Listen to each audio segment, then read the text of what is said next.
The Constitution of India. Part 4. Directive Principles of State Policy. Article 37. Application of the principles contained in this part.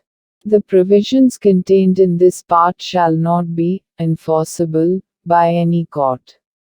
But the principles therein laid down are nevertheless fundamental in the governance of the country, and it shall be the duty of the state to apply these principles in making laws.